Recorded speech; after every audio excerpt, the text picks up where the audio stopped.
ગુજરાતમાં રાષ્ટ્રીય સુરક્ષાને ધ્યાનમાં રાખીને આજે તળાજા શહેરના જુદા જુદા વિસ્તારમાં મોક ડ્રીલનું આયોજન કરવામાં આવ્યું હતું.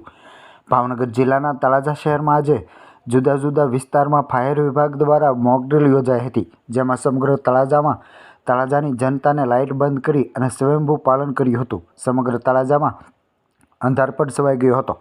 ત્યારે સમગ્ર ગુજરાતના અમદાવાદ, સુરત, વડોદરા, મોરબી, ભાવનગર, કચ્છ સહિતના 18 જિલ્લાઓમાં સાયરન વગાડીને અને સંવેદનશીલ સ્થળોએ મોક ડ્રીલ યોજાઈ હતી. જેમાં મોક ડ્રીલનો ઉદ્દેશ કટોકટીની સ્થિતિમાં તૈયારી અને સંકલનને મજબૂત કરવાનો છે. ત્યારે તળાજામાં આજે જુદા જુદા વિસ્તારમાં મોક ડ્રીલ યોજાઈ હતી. આવા સમાચાર સાંભળવા માટે અમારી ચેનલને સબસ્ક્રાઈબ કરો, લાઇક કરો, કોમેન્ટ કરો અને આપનો અભિપ્રાય કોમેન્ટ બોક્સમાં જરૂરથી જણાવજો.